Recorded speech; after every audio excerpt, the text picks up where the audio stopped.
ഉദ്ഘാടനം കഴിഞ്ഞ് മാസം ഒന്നായിട്ടും കാഞ്ഞങ്ങാട് സബ് ട്രഷറിയുടെ പണി ഇനിയും തീർന്നിട്ടില്ല.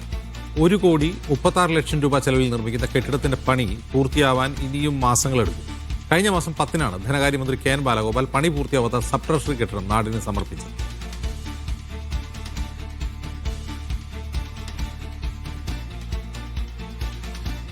ഷഫീഖ് നസ്രുള്ള വിവരങ്ങളുമായി ചേരുന്നു. ഷഫീഖ്, ഇതിനു മുമ്പുള്ള പഴയ കെട്ടിടം എങ്ങനെയാണ് പ്രവർത്തിക്കുന്നത്? അത് ചോർന്നൊലിക്കുന്നതുകൊണ്ടാണോ പുതിയ കെട്ടിടം പണിതത്?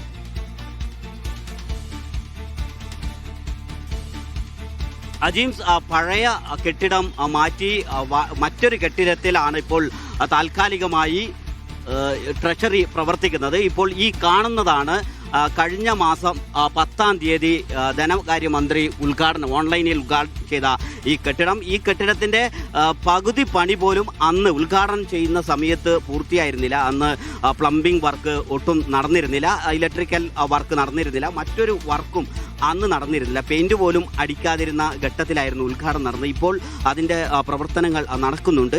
1 വർഷമായിരുന്നു ഇതിൻ്റെ കാലാവധി. ആ കാലാവധി ഇവർക്ക് കരാറുകാർക്ക് നൽകിയ കാലാവധി പൂർത്തിയാക്കാൻ കഴിഞ്ഞ മാസം 31 വരെ സമയമുണ്ടായിരുന്നു. അതിനു മുൻപ് 10-ാം തീയതി തന്നെ ഈ ഉദ്ഘാടനം നടക്കണം എന്നതായിരുന്നു സർക്കാർ തീരുമാനിച്ചത്. അതിൻ്റെ അടിസ്ഥാനത്തിൽ ഉദ്ഘാടനം ഗംഭീരമായി തന്നെ നടന്നു. ഇതിൻ്റെ തൊട്ടടുത്തുള്ള മിനി കോൺഫറൻസ് ഹാളിലാണ് ഇതിൻ്റെ ഉദ്ഘാടനം നടന്നത്.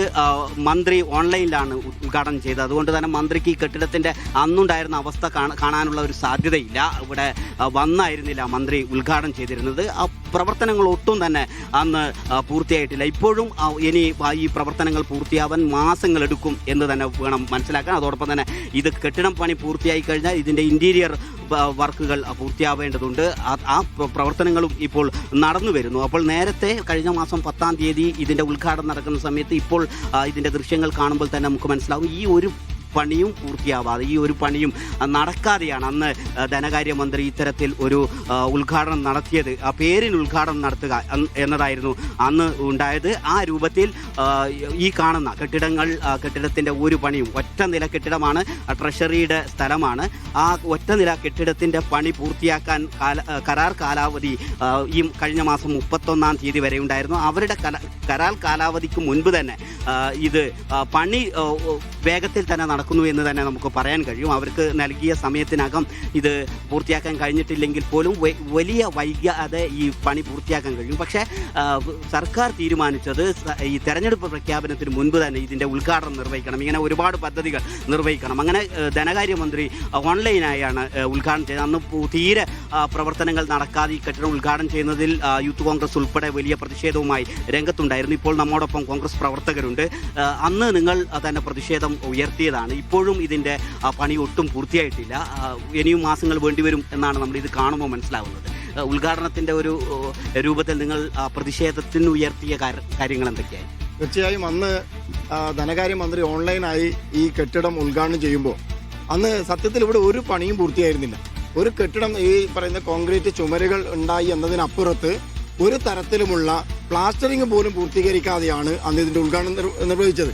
വളരെ തിരക്ക് പിടിച്ച് ഈ ഗവൺമെന്റിന്റെ അവസാന കാലഘട്ടത്തിൽ അവരുടെ കൊട്ടിഘോഷിക്കപ്പെട്ട കുറേ പദ്ധതികളായി ഉയർത്തിക്കാണിക്കാൻ പറ്റുന്ന രീതിയിലുള്ള ഒരു ഉദ്ഘാടന മാമാങ്കം മാത്രമാണ് ഇവിടെ നടത്തിയത്. ഒരുപാട് കെട്ടിടങ്ങൾ ഇതേ രീതിയിൽ ഉദ്ഘാടനം ചെയ്യപ്പെട്ട് പോയിട്ടുണ്ട്. പക്ഷേ മാർച്ച് 10 കഴിഞ്ഞപ്പോൾ 2 മാസം പൂർത്തീകരിക്കാൻ പോവുകയാണ്. സർക്കാരിന് തെരഞ്ഞെടുപ്പ് കഴിഞ്ഞ് ഇനിയിപ്പോൾ പുതിയ സർക്കാർ അധികാരത്തിൽ വരാൻ പോകുന്നു. എന്നിട്ട് പോലും ഇതിന്റെ പ്രവർത്തനം ആരംഭിച്ചില്ല എന്ന് പറയുമ്പോൾ ട്രഷറി ഉദ്ഘാടനം ചെയ്തറിഞ്ഞ് ഇവിടുത്തെ സേവനങ്ങൾക്കായി വന്ന ജനങ്ങൾ ഇപ്പോഴും കാണുന്നത് ഇവിടെ തൊഴിലാളികൾ പണിയെടുക്കുന്നതാണ്. അതല്ലാതെ ട്രഷറിയിൽ ജീവനക്കാരെ അല്ല കാണുന്നത്, ഇവിടെ തൊഴിലെടുക്കുന്ന തൊഴിലാളികളെ ഇപ്പോഴും കാണുന്നത്. ഇവിടെ അതിൻ്റെ ഫർണിഷിംഗ് നടന്നിട്ടില്ല. ഇവിടെ മറ്റ് സൗകര്യങ്ങൾ, ജലസേചന സൗകര്യങ്ങൾ ഉൾപ്പെടെയുള്ള വൈദ്യുതീകരണം ഉൾപ്പെടെയുള്ള ഒരു പ്രവർത്തനങ്ങളും ഒരു ട്രഷറി ആകുമ്പോൾ എന്തൊക്കെ വേണോ അതൊന്നും ഇവിടെ പൂർത്തിയായിട്ടില്ല. ഗർഭസ്ഥാവസ്ഥയിൽ ഇരിക്കുന്ന കുഞ്ഞിന് നൂലുകെട്ടും ചോറൂണും നടത്തി എന്ന് പറയുന്നത് പോലെയാണ് ഈ സർക്കാർ ഈ സബ് ട്രഷറി കെട്ടിടം ഉദ്ഘാടനം ചെയ്തുകൊണ്ട് നമുക്ക് കാണാൻ കഴിഞ്ഞിരിക്കുന്നത്. ഇത് ഈ ഗവൺമെന്റിന്റെ തട്ടിക്കൂട്ട് പദ്ധതികളായി ഉയർത്തിക്കാണിക്കാൻ കഴിയുന്ന ഒരു കാര്യമാണ്.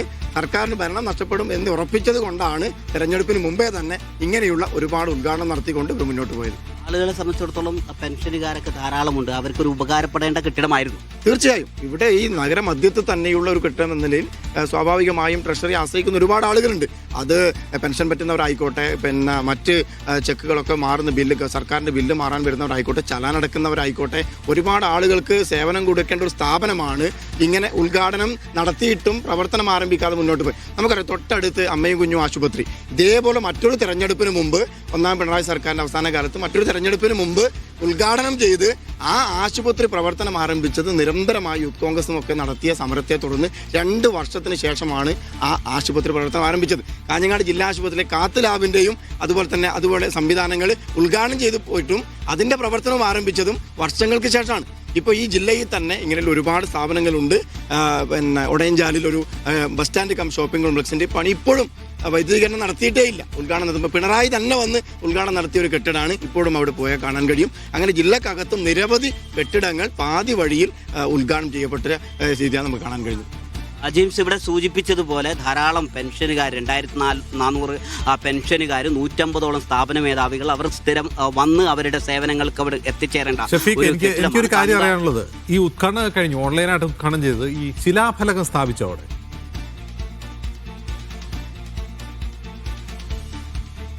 ഇതിന്റെ തൊട്ട് മുൻപിലാണ് RDO ഓഫീസുള്ളത്. അവിടെ ഉള്ള മിനി കോൺഫറൻസ് ഹാളിലായിരുന്നു ഇതിൻ്റെ ഉദ്ഘാടന ചടങ്ങ് നടന്നത്. ഇവിടെ ഉദ്ഘാടന ചടങ്ങ് നടത്താൻ പ്രത്യേകിച്ച് പ്രശ്നങ്ങളൊന്നുമില്ല. അതിൻ്റെ മുൻപ് പന്തലൊക്കെ ഇട്ടാണ് ഈ കെട്ടിടത്തിൻ്റെ ഉദ്ഘാടനം നടക്കുക. പക്ഷേ ഈ പണി പൂർത്തിയായില്ല എന്നതുകൊണ്ട് വരുന്ന ആളുകൾക്ക് ഇതിൻ്റെ പണി പൂർത്തിയാവാത്ത കെട്ടിടം കാണാതിരിക്കട്ടെ എന്നതുകൊണ്ടാണോ എന്നറിയില്ല. തൊട്ടടുത്ത കെട്ടിടത്തിൻ്റെ മുകളിലുള്ള കോൺഫറൻസ് ഹാളിലാണ് ഇതിൻ്റെ ഉദ്ഘാടനം നടന്നത്. അവിടെ വെച്ചാണ് ഇതിൻ്റെ ശിലാഫലകം ഒക്കെ അനാച്ഛാദനമൊക്കെ നടത്തിയത്. ഇവിടെ ആ ഒരു കാര്യം കാണാനേ ഇല്ല. ഇനി ഈ കെട്ടിടം പൂർത്തിയായതിനു ശേഷം മാത്രം അത് ഇവിടെ വന്ന് സ്ഥാപിക്കാനുള്ള ഒരു സാധ്യതയാണ് നമ്മൾ കാണുന്നത്. അവിടെ വെച്ചാണ് ഈ ശിലാഫലകം സ്ഥാപിച്ച് അവിടെ ഉദ്ഘാടനം. ഓക്കെ, അപ്പോൾ ഷഫീഖ്, നമ്മൾ ഇതിൽ നിന്ന് മനസ്സിലാക്കേണ്ടത് തെരഞ്ഞെടുപ്പ് മുന്നിൽ കണ്ടുള്ള PR പ്രചരണം മാത്രമല്ല, ഇനി എങ്ങാനും ഈ സർക്കാർ തുടർഭരണം ഉണ്ടായില്ലെങ്കിൽ ഈ കെട്ടിടത്തിന്റെ ക്രെഡിറ്റ് അടുത്ത സർക്കാരിലേക്ക് പോകരുത് എന്നതുകൂടിയല്ലേ ആ ശിലാഫലകം നേരത്തെ തന്നെ സ്ഥാപിച്ചു എന്നുകൊണ്ട് മനസ്സിലാക്കേണ്ടത്.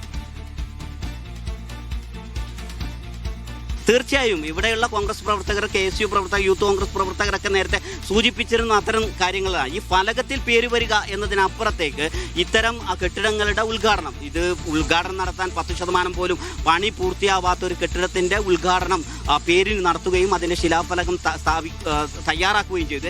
ഇനി സ്ഥാപിക്കേണ്ടതാണ്. ആ ഫലകത്തിൽ നേരത്തെ ഉദ്ഘാടനം ചെയ്ത ആളുകളുടെയും ഉദ്യോഗസ്ഥരുടെയും ജനപ്രതിനിധികളുടെയും മന്ത്രിയുടെയൊക്കെ പേര് വരിക എന്നതിനപ്പുറം ഈ ഉദ്ഘാടനം കൊണ്ട് പ്രത്യേകിച്ച് ജനങ്ങൾക്കൊരു ഉപകാരവും ഇല്ല എന്ന് തന്നെ നമുക്ക് പറയണം. 2400ഓളം പെൻഷനുകാരുണ്ട്, 150ഓളം സ്ഥാപന മേധാവികളുണ്ട്. അവർക്ക് സേവനം ലഭിക്കേണ്ട, പ്രയോജനം ലഭിക്കേണ്ട ഒരു കെട്ടിടമാണ് ഇങ്ങനെ ഉദ്ഘാടനം നടത്തി മാസങ്ങൾ കഴിഞ്ഞു. ഇനിയും ഇവിടെ നിന്ന് സേവനം ലഭ്യമാവണമെങ്കിൽ ഇനിയും മാസങ്ങൾ കാത്തിരിക്കേണ്ടി വരും എന്നതാണ് യാഥാർത്ഥ്യം. ഇപ്പോഴും അതിൻ്റെ പ്ലംബിംഗ് വർക്കുകൾ പൂർത്തിയായിട്ടില്ല. പ്ലംബിംഗ് വർക്കുമായി ബന്ധപ്പെട്ട പ്രവർത്തനങ്ങൾ പുരോഗമിക്കുന്നുണ്ട്. അതിൻ്റെ പൈപ്പുകൾ ഇവിടെ നമുക്ക് ദൃശ്യങ്ങളിൽ കാണാം. അതിനു വേണ്ടി എടുത്ത കുഴികൾ നമുക്ക് കാണാം. അതോടൊപ്പം തന്നെ 3 ടോയ്ലറ്റുകളാണ് ഇവിടെ സ്ഥാപിക്കേണ്ടത്. ആ ടോയ്ലറ്റുകൾക്കാവശ്യമായ പ്ലംബിംഗ് വർക്കുകളും ഇങ്ങനെ പുരോഗമിച്ചുകൊണ്ടിരിക്കുന്നത് മാത്രമാണ്. അപ്പോൾ ഒരു ഓഫീസ് കെട്ടിടം പ്രവർത്തിക്കുമ്പോൾ വേണ്ട കാര്യങ്ങളൊന്നും തന്നെ ഇപ്പോൾ ഇവിടെ ഒരുക്കിയിട്ടില്ല. അതിനു മുൻപാണ് കഴിഞ്ഞ മാസം 10-ാം തീയതി ഇതിൻ്റെ ഉദ്ഘാടനം ഓൺലൈനായും ധനമന്ത്രി നിർവഹിച്ചത്. ഇത് ഇനി സേവനം ലഭ്യമാവുന്ന രൂപത്തിലേക്ക് വരണമെങ്കിൽ ഇനിയും മാസങ്ങളെടുക്കും എന്ന് തന്നെ നമുക്ക് പറയാൻ കഴിയും. അങ്ങനെ സർക്കാർ മാറുകയാണെങ്കിൽ ആ വരുന്ന സർക്കാരിന് ക്രെഡിറ്റ് കിട്ടുമോ, ഇപ്പോൾ അജീം സൂചിപ്പിച്ചതുപോലെ ക്രെഡിറ്റ് കിട്ടുമോ എന്നതും ഒരു വിഷയമാവാം. അതുകൊണ്ടാണ് കാഞ്ഞങ്ങാട് സബ് രജിസ്ട്രി ഓഫീസാണ് പണി തീരുന്നതിന് മുമ്പ് മന്ത്രി KN ബാലഗോപാൽ ഓൺലൈനായി ഉദ്ഘാടനം ചെയ്തത്.